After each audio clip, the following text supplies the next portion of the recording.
ठंड में गांव की देवरानी की 7 चूल्हे, शहर की जेठानी की 1 चूल्हे वाली रसोई। ठंडी में सुबह सुबह अपने बंगले के लॉन में बने 7 मिट्टी के चूल्हों पर साड़ी के ऊपर स्वेटर पहने निवेदिता मजे से सुबह के नाश्ते के साथ साथ दोपहर का खाना भी बना रही थी। निवेदिता ने पहले चूल्हे में दाल उबलने को रखी, दूसरे में चावल, तीसरे में भिंडी की सब्जी, छठवें और 7वें चूल्हे में दूध और चाय उबलने को रखकर चौथे और 5वें चूल्हे में सुबह के नाश्ते के लिए पोहे और जलेबी बना रही थी। निवेदिता के साथ मिट्टी के चूल्हों से निकलता धुआं पड़ोस के बंगलों में मॉड्यूलर किचन की खिड़की से ठंडी हवा के साथ होता हुआ किचन में एक इलेक्ट्रिक चूल्हे पर जैकेट पहने चाय उबाल रही उसकी जेठानी सुरभि के पास तक जाता है। सर्दियों में ठंड और मेरी गांव की गंवार देवरानी के 7 चूल्हों से निकलता ये धुआं कभी खत्म नहीं हो सकता।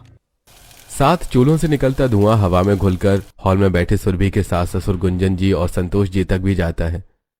धुएं से परेशान होकर संतोष जी सुरभि की कही अधूरी बात को पूरा करती हैं। अरे सर्दियों की ठंड तो खत्म हो सकती है, लेकिन निवेदिता बहू के चूल्हों से निकलता धुआं हमेशा ही रहेगा भाई। धुएं से सिर्फ सुरभि और उसके सास ससुर ही परेशान नहीं थे। बंगलों के लॉन में बैठी गाने का रियाज कर रही उसकी नंद सीमा भी परेशान थी। सारे गामा पाधानी। जैसे जैसे हवा में घुला धुआं सांसों में सीमा के फेफड़ों तक पहुंचता है उसके सुर बिगड़ने लगते हैं। इस धुएं में रियाज नहीं कर सकती। ना जाने मेरी छोटी भाभी को क्या ही मजा आता है मिट्टी के चूल्हे में खाना बनाने में। उनकी वजह से मुझे कितना परेशान होना पड़ता है। 7 मिट्टी के चूल्हों से निकलती धुएं से उसकी जेठानी और उसका पूरा परिवार कितना परेशान होता है इस बात से बेपरवाह निवेदिता खाना और नाश्ता एक साथ बनाकर हॉल में स्वेटर के ऊपर शॉल ओढ़े बैठे अपने सास ससुर रूपवती और अखिलेश जी और जैकेट पहने ऑफिस जाने के लिए तैयार बैठे अपने पति सोनू को सर्व करती है। अरे बहू, इस बात में कोई दो राय नहीं है कि तुम्हारे मिट्टी के चूल्हे से निकले धुएं से हमें परेशानी होती है, लेकिन इस बात को भी झुटलाया नहीं जा सकता कि मिट्टी के चूल्हों की वजह से हमें ठंड में गर्मा गर्म खाना और नाश्ता मिल जाता है और खाने की वजह से ऑफिस पहुंचने में देर भी नहीं होती। अपने सास ससुर और पति से तारीफ सुनकर निवेदिता 7वें आसमान पर थी। ये सब मेरे 7 मिट्टी के चूल्हों का कमाल है, जिनमें मैं एक साथ ही खाना पका लेती हूँ। बार बार पकाने का झंझट ही खत्म। चूल्हों की लपट से ठंडी भी नहीं लगती और काम भी जल्दी हो जाता है। इधर अपने 7 चूल्हों में एक साथ ही सारा खाना बनाकर घर वालों को जल्दी खाना खिलाकर निवेदिता उसकी वाहवाही लूट रही थी और इधर अपने मॉड्यूलर किचन के एक ही इलेक्ट्रिक चूल्हे पर बारी बारी से चाय पोहे बनाने के बाद ऑफिस जाते अपने पति के टिफिन के लिए खाना बनाने में हमेशा की तरह देर होने पर हॉल में गर्म कपड़े पहने अपने पति से रोज की तरह डांट सुनती उसकी जेठानी सुरभि। सुरभि, मैं आज भी तुम्हारी वजह से ऑफिस पहुंचने में लेट हो जाऊंगा। मैं चाहे जितनी जल्दी रेडी हो जाऊं, लेकिन तुम खाना बनाने में हमेशा देर करती हो। अब किचन में एक ही चूल्हा है, उसी में मैं चाय भी बनाती हूँ और नाश्ता भी, तो खाना बनाने में तो देर लगेगी ही। तो अपनी जेठानी की तरह आंगन में मिट्टी का चूल्हा बना लो। गगन अपनी बात पूरी कह पाता उससे पहले ही। मैं शहर में पली बड़ी हूँ और मेरी देवरानी गांव की गंवार है। मैं उनकी तरह गंवारों जैसे मिट्टी के चूल्हे में खाना बनाने के बारे में सोच भी नहीं सकती। ठीक है बाबा, तुम्हें जो करना है करो, बस ध्यान रहे कि अब आगे से मुझे तुम्हारे एक चूल्हे की जिद की वजह से मुझे ऑफिस जाने में देरी ना हो। अपने पति को ऑफिस के लिए विदा करके सुरभि बंगलों की बालकनी में आकर धूप सेकने लगती है। तब तक उसकी देवरानी निवेदिता भी अपने सास ससुर को खाना खिलाकर और अपने पति को ऑफिस के लिए विदा करके लॉन में आकर 7 मिट्टी के चूल्हे में जमी राख को साफ करके उन्हें गोबर से लीप रही होती है। अपनी देवरानी को देखकर सुरभि। देवरानी जी, आखिर तुम्हें कब समझ में आएगा कि तुम्हारे मिट्टी के चूल्हों की वजह से हमें कितनी परेशानी होती है। घर मेरा, आंगन मेरा, मिट्टी के चूल्हे मेरे, उन पर खाना मैं बनाती हूँ, तो भला आपको किसी भी तरह की परेशानी कैसे हो सकती है जेठानी जी? मुझे परेशानी मिट्टी के चूल्हों से निकलते धुएं से होती है। लकड़ी और उपले जलेंगे तो धुआं तो होगा ही, उसमें मैं क्या कर सकती हूँ? मैं धुएं को पकड़ थोड़ी ना लूंगी कि अले ले ले उधल मत जाओ बेटा, उधल मेरी जेठानी जी तो धल है तो तुमसे परेशानी हो जाती है। जेठानी जी, तुम्हें जो भी परेशानी है तुम जानो, मुझे जो करना है मैं करूंगी। और हाँ, मैं अपने घर में करती हूँ, किसी और के घर में नहीं कर रही हूँ। इस गंवार को कुछ समझाना ही बेकार है। बोलती हुई सुरभि बालकनी से अपने कमरे में चली जाती है और निवेदिता भी चूल्हों की साफ सफाई और लिपाई पुताई करके अपने बंगले के मॉड्यूलर किचन के सिंक में सुबह के झूठे बर्तन साफ करने लगती है। झूठे बर्तन साफ करने के बाद निवेदिता दोपहर के खाने के लिए 7 मिट्टी के चूल्हों पर एक ही समय पर 7 अलग अलग पकवान जैसे पनीर भुर्जी, सरसों का साग, मक्के की रोटी, दाल चावल, बाजरे की खिचड़ी और गर्मा गर्म मूंग का हलवा बनाकर डाइनिंग हॉल में अपने सास ससुर को सर्व करती है। अरे भाई निवेदिता बहू, ठंड में गर्मा गर्म खाना मिल जाए, वो भी समय पर, तो आत्मा तृप्त हो जाती है। अपने 7 मिट्टी के चूल्हों पर जल्दी जल्दी खाना बनाने की वजह से एक बार फिर से निवेदिता को अपने सास ससुर से शाबाशी मिल रही थी और अपने एक ही इलेक्ट्रिक चूल्हे से बारी बारी से दाल चावल सब्जी रोटी बनाने में बनी देरी की वजह से हॉल में बैठे खाना खा रहे उसके सास ससुर और नंद। सुरभि बहू, जब तक तुम खाना बनाकर लाती हो तब तक तो हमारी भूख ही मर जाती है। अरे भाई सुरभि, मैं तो तुमसे कितनी बार कहूँ कि खाना जल्दी बनाया करो। भाभी जी, आपको तो पता ही है ना, खाली पेट रियाज करना कितना मुश्किल होता है। कोशिश तो करती हूँ कि खाना जल्दी बन जाए, लेकिन एक ही चूल्हे में इतना सारा खाना बनाने में देर तो लगती ही है ना। एक में देर लगती है तो दूसरा ले आओ या मिट्टी का चूल्हा बना लो। मम्मी जी, मुझे दूसरा चूल्हा नहीं चाहिए, मैं एक ही में खुश हूँ और मिट्टी के चूल्हे में खाना नहीं बनेगा मुझसे। सुरभि अपने ससुराल वालों की बातें सुनकर भी ना तो दूसरा चूल्हा लाने को तैयार थी और ना ही मिट्टी का चूल्हा बनाने को। उसी शाम ऑफिस से घर आए अपने पति के साथ सास ससुर और नंद की देर से खाना खिलाने की वजह से डांट सुनकर सुरभि बंगलों की बालकनी में शॉल ओढ़े खड़ी अपने लॉन में 7 मिट्टी के चूल्हे को स्वेटर पहने गोबर से लीप रही अपनी देवरानी निवेदिता को देखकर। मैं हर दिन अपने सास ससुर की डांट सुनती हूँ और ये महारानी शांति से अपना चूल्हा लीप रही है। अभी बताती हूँ इसे। जमाना कहाँ से कहाँ पहुंच गया है और कुछ लोग आज भी मिट्टी के चूल्हे, गोबर और राख में अटके हुए हैं। अपनी जेठानी का ताना सुनकर चूल्हा लीप रही निवेदिता। जमाना चाहे कहीं भी पहुंच जाए, लेकिन खाना तो आग में ही पकेगा। कुछ लोग इलेक्ट्रॉनिक चूल्हे में खाना पकाकर खुद को आधुनिक समझते हैं, लेकिन वो ये भूल जाते हैं कि उनके पूर्वज सदियों से मिट्टी के चूल्हे में पका खाना ही खाते हैं। दोनों देवरानी जेठानी की बातें अपने अपने बंगलों के हॉल में शॉल ओढ़े बैठे उनके सास ससुर भी सुनते हैं। स्वेटर पहने बैठे सोनू से रूपवती जी। सोनू बेटा, जा देख तो दोनों देवरानी जेठानी फिर से शुरू हो गई है। बात ज्यादा बढ़े उससे पहले तू निवेदिता बहू को अंदर ले आ। अपनी माँ की बात को सुनकर सोनू लॉन में निवेदिता के पास पहुंच जाता है।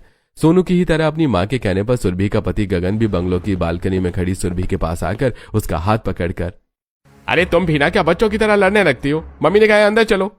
गगन और अपनी पत्नियों को अपने अपने बंगलों के अंदर ले जाते हैं। अगली सुबह हमेशा की तरह स्वेटर पहने ठंडी हवाओं के बीच निवेदिता अपने लॉन में 7 मिट्टी के चूल्हों पर आग की गर्मी का मजा लेते हुए एक साथ उपमा, इडली, वड़ा, बालूशाही, दाल मखनी, पुलाव और तंदूरी रोटी सेक रही थी और चूल्हे से निकला धुआं हवा में मिलकर उसके जेठानी के बंगलों में, हॉल और लॉन में जा रहा था। हॉल में भूखे शॉल ओढ़े बैठे नाश्ते का इंतजार कर रहे उसके सास ससुर और गर्म जैकेट पहने अपने टिफिन का इंतजार कर रहा उसका पति। एक तो सुबह सुबह ये धुआं पहले ही परेशान कर देता और ऊपर से नाश्ता बनाने में बहू की लेट लतीफी। अरे बहू, नाश्ता बनने में अभी और कितना समय लगेगा? बहुत भूख लगी है। किचन में स्वेटर पहने इलेक्ट्रिक चूल्हे पर पतीले में पानी गर्म कर रही सुरभि। थोड़ी देर और लगेगी, अभी मैं ननद जी के लिए पानी गर्म कर रही हूँ। हाथ में बंधी घड़ी देखकर गगन, अब मैं और इंतजार नहीं कर सकता, नहीं तो आज फिर मुझे बॉस की डांट सुननी पड़ेगी। बोलता हुआ गगन चेयर से उठकर हॉल से बाहर निकलकर ऑफिस के लिए निकल जाता है। गगन के जाने के कुछ देर बाद सुरभि एक गिलास पानी गर्म करके लेकर लॉन में गाने का रियाज कर रही अपनी नंद सीमा के पास जाती है। अपनी भाभी के हाथ से गर्म पानी लेकर गरारे करती हुई सीमा, भाभी जी, मुझे लगता है कि इस धुएं से मेरा गला खराब हो जाएगा और 2 दिन बाद ऑडिशन है। अगर ऐसा हुआ तो ऑडिशन देने से पहले ही मैं रिजेक्ट हो जाऊंगी। ननद जी, आप परेशान मत होइए, मेरे होते हुए ऐसा कुछ नहीं होगा। ना रहेंगे चूल्हे, ना होगा धुआं। भाभी जी, आप क्या करने वाली हो? अभी आप गर्म पानी पियो, सुबह सब पता चल जाएगा। सुरभि ने जो कुछ भी प्लान किया था उसे एग्जीक्यूट करने का दिन में तो उसे मौका नहीं मिला, लेकिन रात में 12 बजे सबके सो जाने के बाद अपने कमरे से शॉल से मुंह ढककर निकली सुरभि अंधेरे में अपने लॉन से होती हुई निवेदिता के बंगले के बाहर ही रुकती है और लॉन का दरवाजा फांद कर लॉन में दाखिल हो जाती है और मिट्टी के 7 चूल्हों के पास जाकर लात मार मार कर 7 मिट्टी के चूल्हे तोड़कर जैसे अपने कमरे से निवेदिता के बनाए मिट्टी के चूल्हों तक गई थी, ठीक उसी तरह से अपने कमरे में वापस आकर बेड पर लेटकर सो जाती है। अगली सुबह ठंड में ठिठुरती हुई जैकेट पहने निवेदिता जब लॉन में खाना बनाने जाती है तो टूटे हुए चूल्हे को देखकर, ये किसने किया? रात में तो सभी चूल्हे सही सलामत थे। उसके बंगले की बालकनी में स्वेटर पहने खड़ी अपनी जेठानी सुरभि और उसकी नंद की हंसी सुनकर, ये जरूर मेरी जेठानी जी की हरकत होगी, वही मुझसे जलती हैं, उन्होंने ही ऐसा किया होगा। अपनी देवरानी की बात सुनकर सुरभि, देवरानी जी, तुम तो मुझ पर इल्जाम इतने कॉन्फिडेंस से लगा रही हो जैसे तुमने अपनी आंखों से मुझे चूल्हे तोड़ते हुए देखा हो। देखा तो नहीं, लेकिन मुझे पक्का यकीन है कि ये काम तुम्हारा ही हो सकता है। मेरी भोली भाली गांव की गंवार देवरानी जी, किसी पर इल्जाम लगाने से पहले पुख्ता सबूत होने चाहिए। आपके चूल्हे तोड़ने का काम किसी कुत्ते का भी हो सकता है। ठीक है, मेरी शहर की पढ़ी लिखी चालाक जेठानी जी, अभी मेरे पास कोई सबूत नहीं है तो मैं कुछ नहीं बोल सकती, लेकिन अगली बार ध्यान रखूंगी कि मेरे मिट्टी के चूल्हे कोई ना तोड़ पाए। दोनों देवरानी जेठानी की बहस सुनकर उनकी पड़ोसने ललिता और विमला शॉल ओढ़े हॉल में बैठी निवेदिता की सास रूपवती के पास जाकर, रूपवती, तुम और गुंजन भी तो देवरानी जेठानी हो, लेकिन आज तक हमने तुम दोनों को कभी लड़ते हुए नहीं देखा। लेकिन तुम दोनों की बहुओं को हमने कभी एक साथ प्यार से बात करते हुए भी नहीं देखा। जब भी देखा आपस में लड़ते झगड़ते ही देखा है। अब क्या करूं, मैं तो खुद उन्हीं की लड़ाई से परेशान हूँ। न सिर्फ तुम बल्कि हम भी। अब आ ही गई हो तो चाय पी कर ही जाना। चाय कैसे बनाऊं मम्मी जी, मिट्टी के चूल्हे तो टूटे पड़े हैं। अब बड़बड़ाती हुई निवेदिता हॉल में आती है। निवेदिता बहू, मिट्टी के चूल्हे टूट गए तो क्या हुआ, अपनी मॉड्यूलर रसोई भी तो है। मम्मी जी, आपको तो पता है ना मुझे मॉड्यूलर रसोई में खाना बनाना नहीं आता है। मैं पहले मिट्टी के चूल्हे बनाऊंगी, उसके बाद ही आप सबको चाय और खाना मिलेगा। गुस्से में बड़बड़ाती हुई निवेदिता स्टोर रूम में जाकर गैंती, फावड़ा और तसला ले आती है और लॉन के एक कोने से गैंती से मिट्टी खोदकर फावड़े से मिट्टी तसले में भरकर टूटे हुए चूल्हे के पास लाकर इकट्ठा करके उसे मिट्टी में चावल की भूसी और पानी मिलाकर फावड़े से मिक्स करने लगती है। तब तक विमला और ललिता भी अपने घर चली जाती हैं। लॉन में शॉल ओढ़े खड़े रूपवती और अखिलेश जी ठंड से ठिठुरती हुई निवेदिता को ठंडी मिट्टी से चूल्हा बनाते देखकर, अरे बहू, तुम ठंड में क्यों परेशान हो रही हो? जब घर में मॉड्यूलर किचन है तो आज उसी में खाना बना लो। मिट्टी से चूल्हे बना रही निवेदिता, पापा जी, आप तो जानते ही हैं कि मुझे इलेक्ट्रिक चूल्हे या गैस चूल्हे पर खाना बनाना बिल्कुल भी नहीं पसंद है। ठीक है बहू, जो जी में आए करो। अखिलेश जी और रूपवती जी वहां से हॉल में चले जाते हैं। उनके जाने के बाद निवेदिता अपने बंगलों की बालकनी में खड़ी सुरभि और सीमा की बातें सुनती है। कुछ लोग कुत्ते की दुम की तरह होते हैं, जिन्हें जितना चाहे सीधा करने की कोशिश की जाए वो रहते टेढ़े के टेढ़े ही हैं, जैसे कि मेरी देवरानी। उन्हें कुछ भी समझाने की कोशिश करना बेकार है। वो गांव की गंवार जो है, 4 किताबें पढ़ लेने से और शहर में पैदा हो जाने भर से कोई समझदार नहीं हो जाता। भाभी जी, अब मैं चलती हूँ, मुझे रियाज करना है। निवेदिता को ताना मारकर उसकी जेठानी और उसकी नंद बालकनी से चली जाती है और निवेदिता सुबह से शाम होने तक जब तक उसके सातों चूल्हे नहीं बन जाते वो लॉन से 1 सेकंड के लिए भी नहीं हिलती। सुबह से शाम तक चूल्हे बनाने के कारण निवेदिता को ठंड में भी पसीना आ जाता है और पसीना पोंछती हुई निवेदिता, मैंने तो चूल्हे बना लिए और आज रात का खाना भी 7 चूल्हों पर बनाऊंगी, लेकिन मैं भी देखती हूँ कि तुम्हारे घर पर आज इलेक्ट्रिक चूल्हा कैसे चलता है, जेठानी की बच्ची। पसीना पोंछती हुई और मिट्टी से सनी निवेदिता हॉल के अंदर जाती है तो सोफे पर बैठे उसके सास ससुर, बहू, तुम सुबह से चूल्हे बना रही हो, थक गई होगी, आज तुम आराम कर लो। दोपहर की तरह ही रात का खाना भी होटल से मंगवा लेते हैं। नहीं मम्मी जी, खाना तो मिट्टी के 7 चूल्हों पर ही बनेगा। बोलते हुए निवेदिता अपने कमरे में जाकर कमरे से अटैच्ड बाथरूम का गीजर ऑन करके गर्म पानी से नहाकर जल्दी से साड़ी और जैकेट पहनती है और लॉन में आकर मिट्टी के 7 गीले चूल्हों के बीच सूखी घास रखकर आग लगा देती है। ये हो गया खाना बनाने का इंतजाम। अब मैं अपनी जेठानी का भी कुछ इंतजाम करती हूँ। सुबह वो बहुत उछल रही थी ना। अब निवेदिता सबसे नजरें छुपाकर हाथ में प्लास ली अपने बंगलों से निकलकर सुरभि के बंगलों के लॉन के दरवाजे से होती हुई बंगलों के पावर बोर्ड तक पहुंच जाती है और मीटर से बंगलों तक इलेक्ट्रिसिटी पहुंचाने वाला वायर काट कर चुपचाप जैसे गई थी वैसे ही वापस अपने लॉन में चूल्हों के पास आकर खाना बनाने की तैयारी करने लगती है। जिस वक्त निवेदिता ने कनेक्शन कट किया था उस वक्त सुरभि किचन में इलेक्ट्रिक चूल्हे पर सब्जी बना रही थी। तभी पावर कट होते ही, ये क्या हुआ, इस लाइट को भी अभी जाना था, अब मैं खाना कैसे बनाऊंगी? तभी खिड़की से आती हुई बल्ब की रोशनी देखकर, पड़ोस में तो लाइट है, फिर हमारे यहाँ लाइट कैसे नहीं है? कहीं ये किसी की साजिश तो नहीं है? सुरभि का शक अपनी देवरानी की तरफ था। वो जब तक हॉल में अपने पति सास ससुर के पास आती तब तक सीमा ने मोमबत्ती जलाकर उजाला कर दिया था। अरे एक तो वैसे भी इलेक्ट्रिक चूल्हे में खाना बनाने में बहू इतनी देर लगा देती है, ऊपर से ये लाइट भी न जाने कब तक आएगी। जब तक इलेक्ट्रीशियन नहीं आएगा तब तक लाइट भी नहीं आएगी पापा जी। तुम कहना क्या चाहती हो बहू? बालकनी में चलकर खुद ही देख लीजिए पापा जी। सुरभि सभी घर वालों को बालकनी में ले जाती है, जहां वो लोग देखते हैं कि मोहल्ले के सभी घरों में जलती हुई लाइट है। अब आप सब लोग समझे, ये जरूर किसी की साजिश है, लाइट कट करके हमें परेशान करने और भूखा रखने की। ऐसा कौन कर सकता है भला?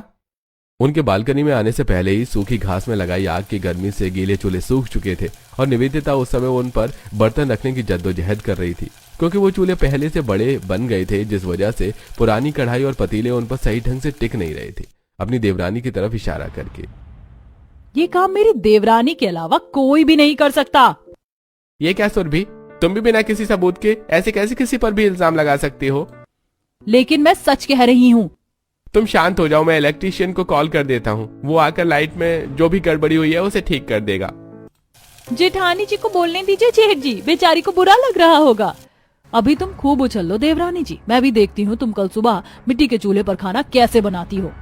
गगन के बुलाने पर कुछ ही देर में इलेक्ट्रिशियन आकर बंगलों की लाइट ठीक कर देता है, जिसके बाद सुरभि इलेक्ट्रिक चूल्हे में खाना बनाकर डाइनिंग हॉल में सभी लोगों को सर्व करके खुद भी खाकर अपने कमरे में जाकर बेड पर लेट जाती है। रात के 2 बजते ही सुरभि को जब यकीन हो जाता है कि निवेदिता सो गई होगी, जैसे वो पिछली बार निवेदिता के लॉन में गई थी, ठीक वैसे ही इस बार भी उसके लॉन में प्लास्टिक के सांप रखकर आती है और एक एक करके 7 चूल्हों के बीच नकली सांप रखकर जैसे गई थी वैसे ही अपने कमरे में आकर सो जाती है। अगली सुबह जब सुरभि गर्म कपड़े पहने अपने बंगलों की बालकनी में आती है तो देखती है कि प्लास्टिक के सांप हाथ में लपेटे चूल्हों के पास खड़ी अपनी देवरानी को।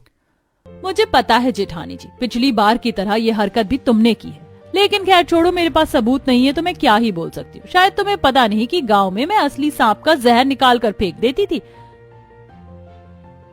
फिर ये तो प्लास्टिक के हैं। प्लास्टिक के सांप फेंककर निवेदिता मिट्टी के 7 चूल्हों में आग जलाकर खाना बनाने की तैयारी करती है। निवेदिता ने मिट्टी के मजबूत लेकिन गलती से 7 बड़े चूल्हे तो बना लिए थे, लेकिन बड़े चूल्हों पर खाना पकाने के लिए बड़े बर्तन नहीं खरीदे थे। निवेदिता को चूल्हे पर बर्तन जमाने की जद्दोजहद करते देखकर सुरभि, बड़े चूल्हे बनाने से कुछ नहीं होता देवरानी जी, बड़ा दिमाग भी होना चाहिए। जोश जोश में बड़े चूल्हे तो बना लिए, लेकिन बड़े बर्तन लाना भूल गई। हाँ, आप मेरी फिक्र मत करो जेठानी जी, अपनी सोचो। अगर मैं बड़ा चूल्हा बना सकती हूँ तो बड़े बर्तन भी ला सकती हूँ।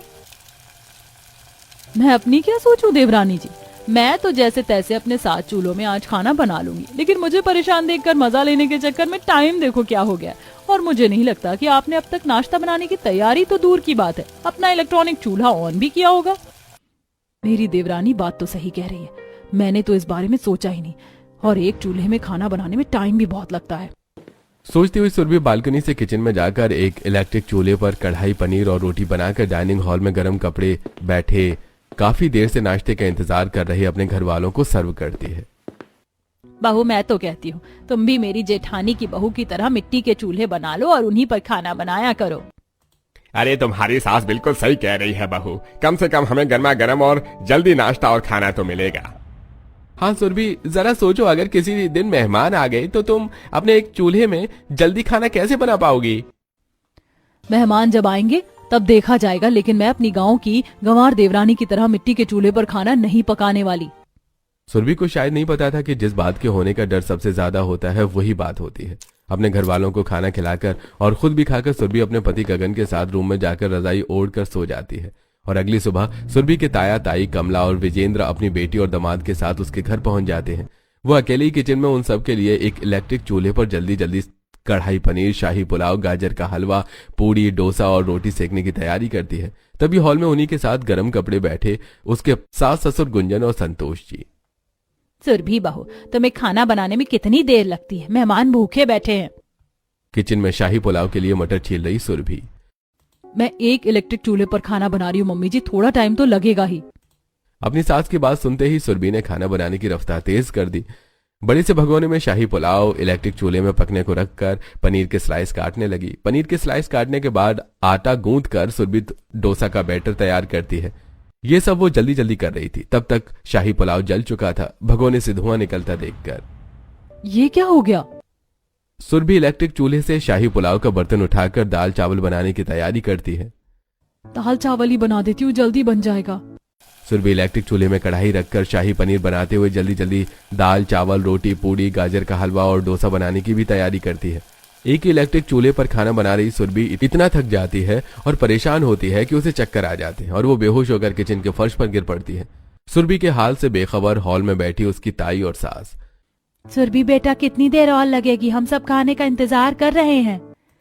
कुछ देर बाद जब भी सुरभि का कोई जवाब नहीं आता तब उसकी सास गुंजन, सुरभि बहू किचन में क्या करने लगी, मैं अभी जाकर देखती हूँ।